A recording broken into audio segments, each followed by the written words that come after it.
Gra- Buenas noches. A mí me toca el tema de micosis profundas y vamos a hablar de micetoma, esporotricosis y, y cromomicosis. Vamos a abordar estos tres temas y vamos a empezar con el micetoma.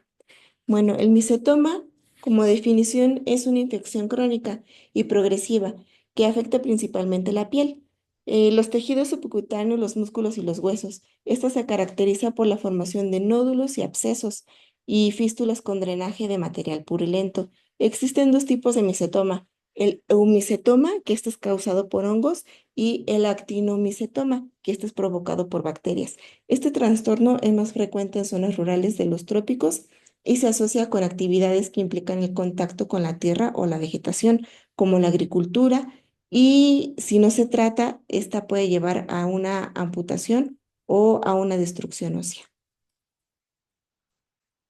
En su epidemiología, el micetoma es una enfermedad endémica en regiones tropicales y subtropicales. Afecta principalmente a zonas de África y de América Latina, Asia y de Medio Oriente. Aunque la incidencia global es difícil de determinar, se estima que hay más de 10.000 casos que ocurren anualmente.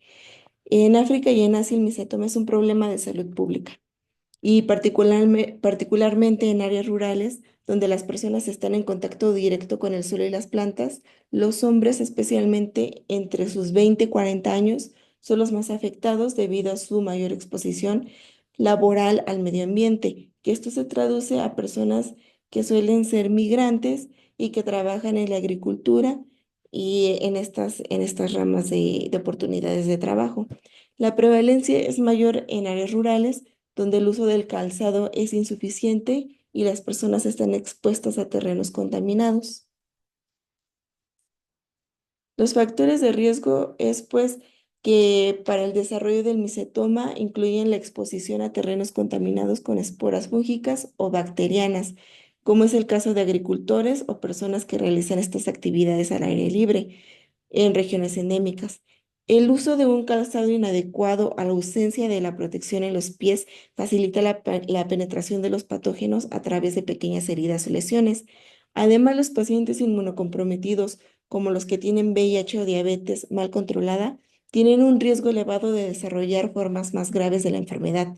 La higiene personal deficiente y el contacto frecuente con materiales vegetales también son factores predisponentes, y la falta de diagnóstico temprano al tratamiento y el tratamiento adecuado también pueden agravar la condición.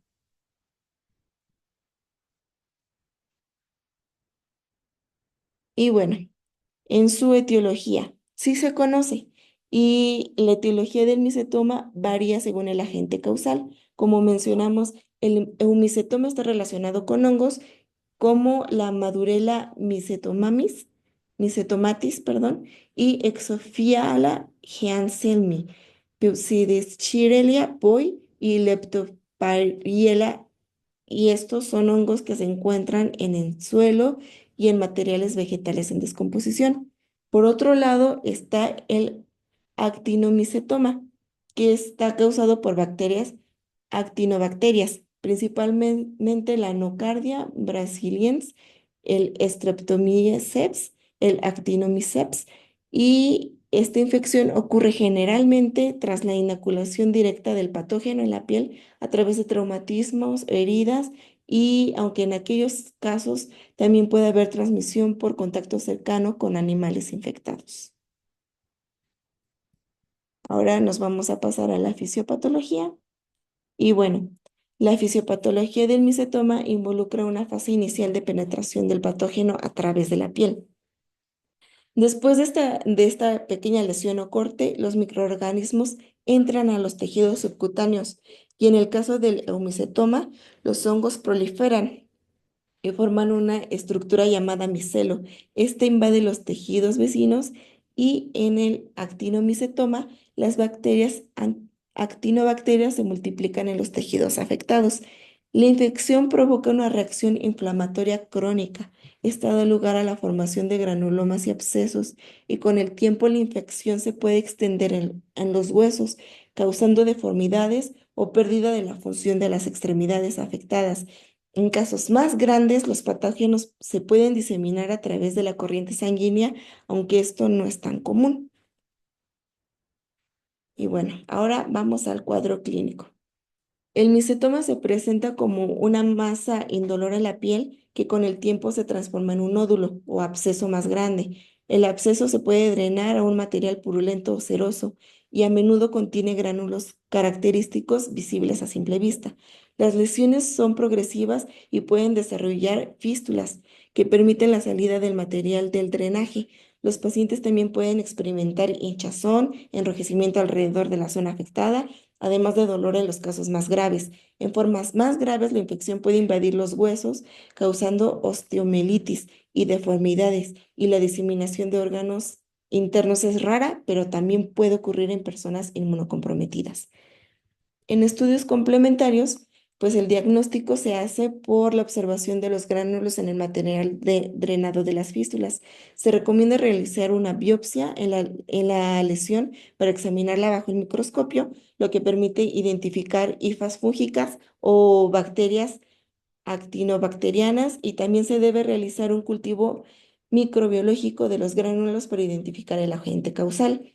Esto nos ayuda a hallar el tratamiento, a que sea específico, y finalmente las radiografías y las tomografías computarizadas son útiles para evaluar la extensión de la infección y, bueno, especialmente cuando hay involucramiento óseo, y finalmente la biopsia y los cultivos son esenciales para diferenciar si es un eumicetoma o un actinomicetoma. Ahora nos vamos a la dermatoscopía, que, bueno, en el caso del micetoma, la dermatoscopía nos muestra cambios característicos como estructuras nodulares y una distribución irregular de los vasos sanguíneos, especialmente cuando las lesiones están en etapas avanzadas. En el eumicetoma puede observarse la presencia de puntos de colores irregulares o estructuras similares a los gránulos de material purulento. La dermatoscopía no es la herramienta principal para el diagnóstico, pero sí nos ayuda o es útil para monitorear la evolución de la enfermedad y evaluar la respuesta al tratamiento.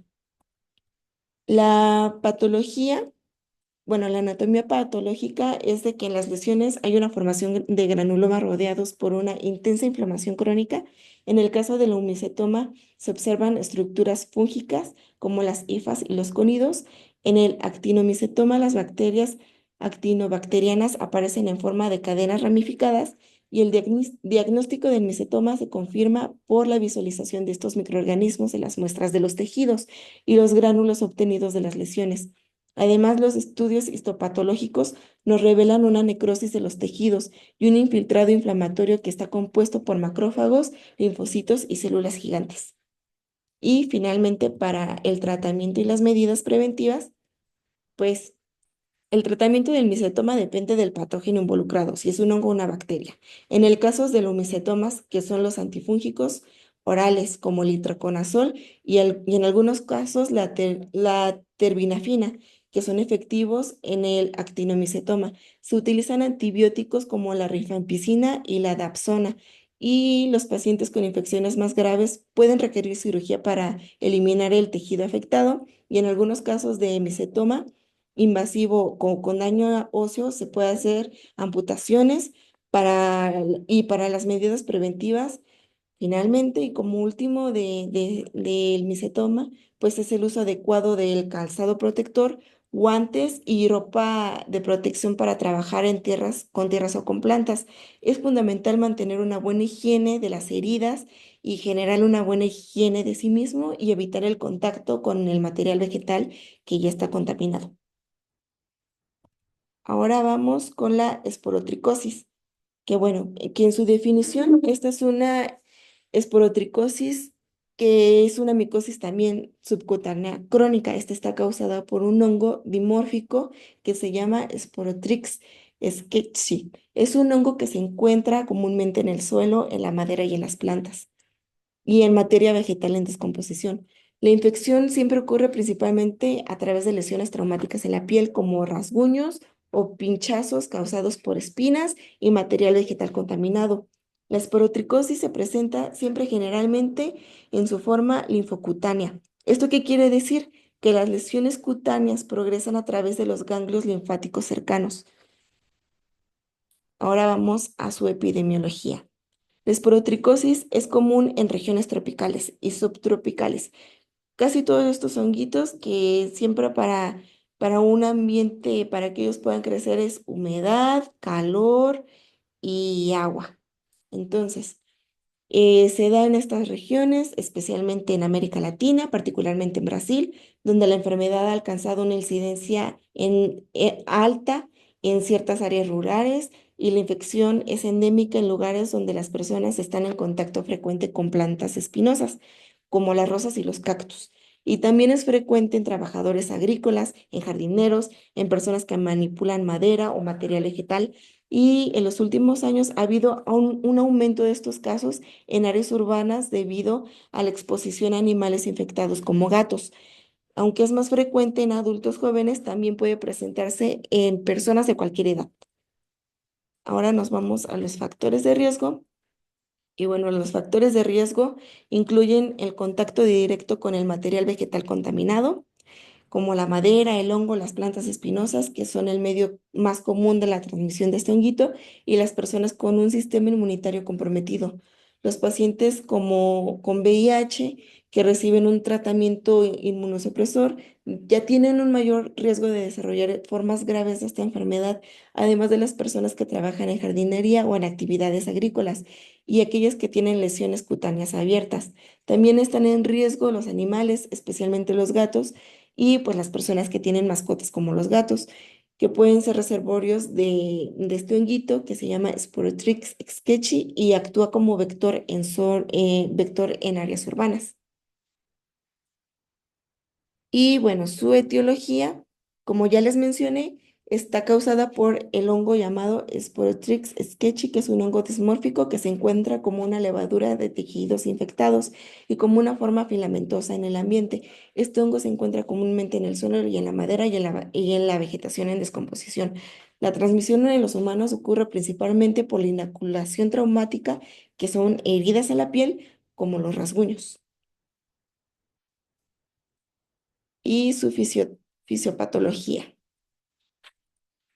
Esta comienza o entra en la piel a través de una herida, que es un traumatismo, y en la fase inicial el hongo se multiplica en el sitio de inoculación. De ahí provoca una pequeña pápula o un nódulo inflamatorio, y a medida que la infección progresa, el hongo se disemina a través de los vasos linfáticos. Esto resulta en una formación de nuevas lesiones a lo largo de la ruta linfática, lo que da lugar a un patrón característico en cadena. Las lesiones se pueden ulcerar y se drenan, y lo que drenan es un material purulento. En casos raros, el hongo se puede diseminar a órganos internos en individuos incomprometidos, lo que lleva a una forma sistémica más grave. En su cuadro clínico, las lesiones cutáneas en forma de nódulos o úlceras evolucionan lentamente. Con el tiempo, estos se pueden drenar y las lesiones se diseminan a lo largo de la vía linfática y forman una cadena de pápulas y úlceras. La forma más rara es cuando afecta a los pulmones o a los huesos o al sistema nervioso central. Esto ocurre normalmente en personas incomprometidas con síntomas que ya pueden incluir fiebre, fatiga y hay una pérdida de peso y en casos más graves de la esporotricosis cutánea se puede acompañar de una linfadenopatía regional. En los estudios complementarios, el diagnóstico se confirma por la identificación del hongo en las muestras de las lesiones. Se hace una biopsia que es útil para visualizar la presencia de este honguito y ya se ve en forma de levaduras esféricas en los tejidos afectados. También se pueden realizar cultivos a partir de muestras de tejidos o de un exudado donde el hongo crece de forma filamentosa. La tinción de Giemsa o de Paz, que es de ácido periódico de Schiff, puede mostrar una levadura característica. Además, las pruebas como ELISA, que es una prueba serológica, nos ayuda a identificar la infección en casos más graves o diseminados. Y la radiografía y las imágenes nos ayudan para ver si ya se fue a hueso o a pulmón. En la dermatoscopía se pueden mostrar lesiones nodulares con bordes irregulares y la presencia de pápulas, y los vasos sanguíneos se ven dilatados, y esta forma es más común. Este, los bordes se ven bien definidos, y en algunas etapas pues ya se ve este patrón vascular irregular y la presencia de estructuras que se llama este signo tipo corona en los bordes de las lesiones.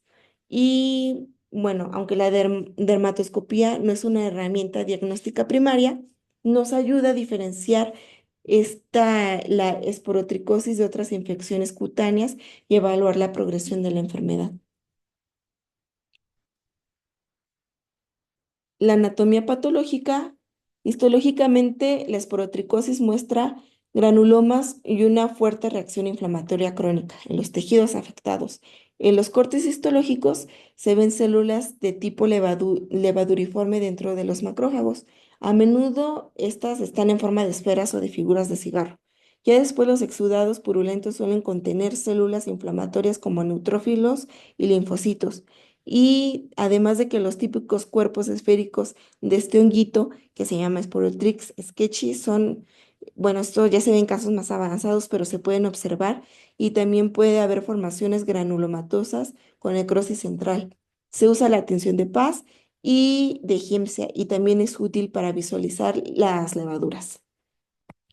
Y bueno, y finalmente, como tratamiento y medidas preventivas, el tratamiento depende de la forma clínica de la enfermedad. Las formas linfocutáneas no se tratan con antimicóticos orales, como el itraconazol o el ketoconazol, mientras que las formas diseminadas ya requieren tratamientos más agresivos, como la anfotericina B, y en casos más graves. Y el tratamiento debe prolongarse durante varios meses para asegurarnos de una erradicación de la infección, que no regrese o que se quite. Y en casos ya de lesiones ulceradas o crónicas, ya son necesarias pues intervenciones quirúrgicas para eliminar los tejidos afectados. Y las medidas preventivas incluyen pues el uso de guantes, ropa protectora para material vegetal, y también la higiene adecuada de las heridas, la higiene propia, y también se debe de evitar el contacto con animales infectados y tomar precauciones en áreas endémicas.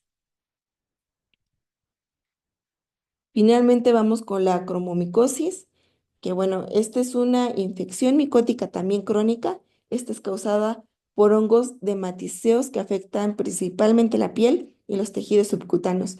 Se caracteriza por la formación de lesiones verrugosas, induradas y a veces ulceradas a lo largo del tiempo. Las lesiones se pueden expandir y adquirir una apariencia similar a la de una coliflor, y con una gran cantidad de exudado y gránulos oscuros en su interior. La infección es más frecuente en áreas rurales, tropicales, donde el contacto con el suelo y el material vegetal es muy frecuente. Y en su epidemiología, pues es común en áreas tropicales y subtropicales, especialmente en América Latina, en África, en Asia y en el sudeste asiático. Las zonas más afectadas incluyen pues a Brasil, a India y otras regiones del Caribe y América Central.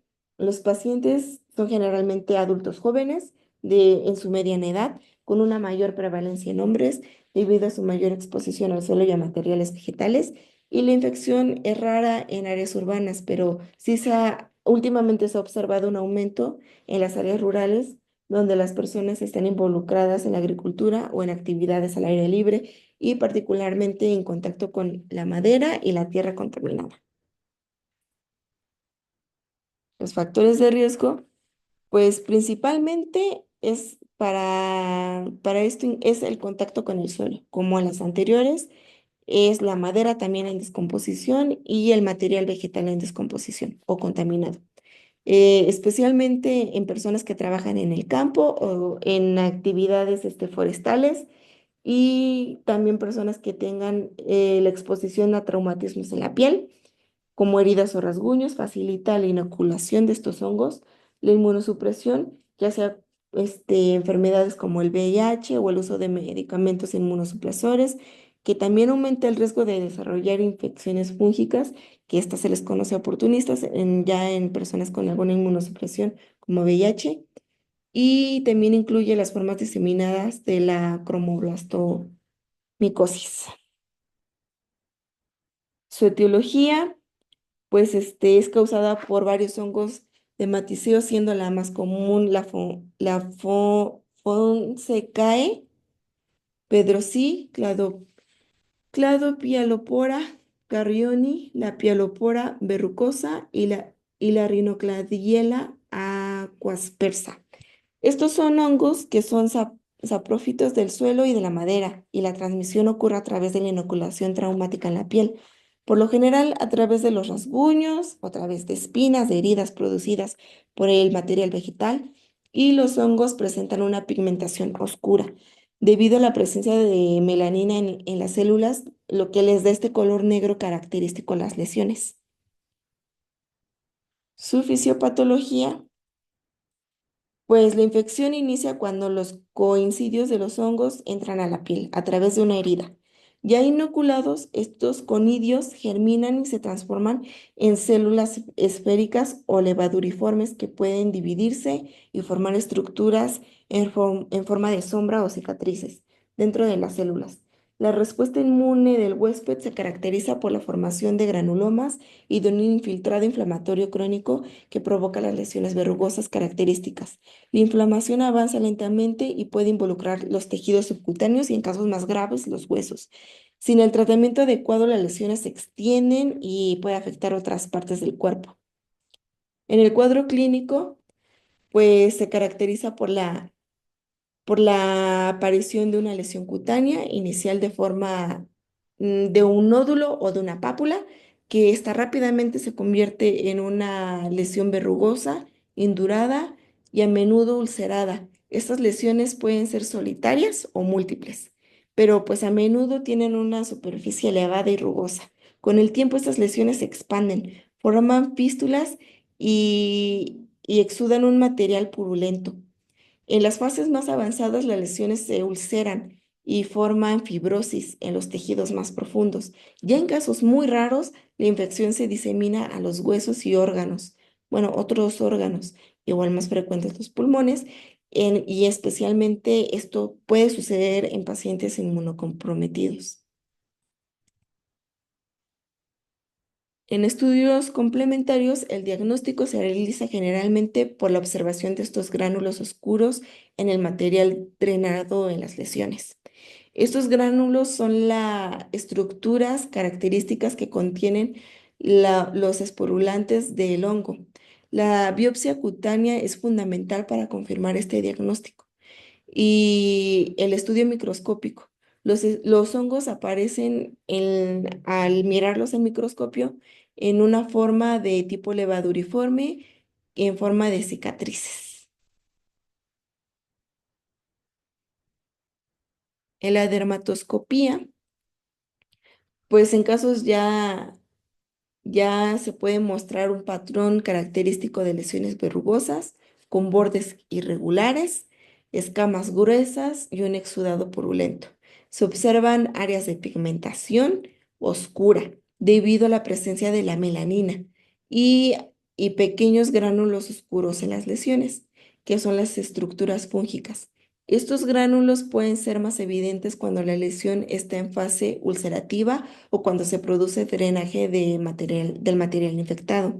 El uso de la dermatoscopía nos ayuda a diferenciar las lesiones de otras patologías cutáneas, como otras verrugas y otros carcinomas vasocelulares. En su anatomía patológica, se presenta un patrón histopatológico característico con la presencia de cuerpos esféricos. Se ven así chiquitos, redonditos como en la imagen. Levaduriformes en forma de cicatrices dentro de los macrófagos. Estos esporulantes presentan una pigmentación oscura que es el sello distintivo de este honguito. Los tejidos afectados muestran una respuesta inflamatoria crónica con formación de granulomas, células gigantes multinucleadas y fibrosis. En las fases más avanzadas de la enfermedad, pues ya se puede usar una tinción de paz, que es útil para visualizar los hongos y suelen tener una pared gruesa y oscura debido a la presencia de la melanina. Y finalmente, como tratamiento, pues también incluye antifúngicos orales como el itraconazol o la terbinafina que se administra durante varios meses. En casos más graves o crónicos puede ser necesario el uso de la anfotericina B y el tratamiento quirúrgico es necesario en algunas ocasiones para eliminar las lesiones más grandes o persistentes, también por comodidad del paciente, también por estética y en algunos casos pues la diseminación a los huesos u otros órganos ya es necesario un enfoque más agresivo. Ya se combina antifúngicos sistémicos con cirugía y pues las medidas preventivas incluyen el uso de ropa protectora como guantes, botas y al manipular el material vegetal o trabajar en el suelo, pues la desinfección adecuada de las heridas o abrasiones para evitar la inoculación de los hongos y pues para evitar cualquier traumatismo usar la ropa protectora y pues el uso de la higiene común, la higiene propia y, y eso es todo. Finalmente, pues les comparto la bibliografía de donde saqué toda esta información, que la obtuve del libro Arenas de Dermatología, la octava edición, que salió en el año 2023. Y eso es todo. Muchas gracias.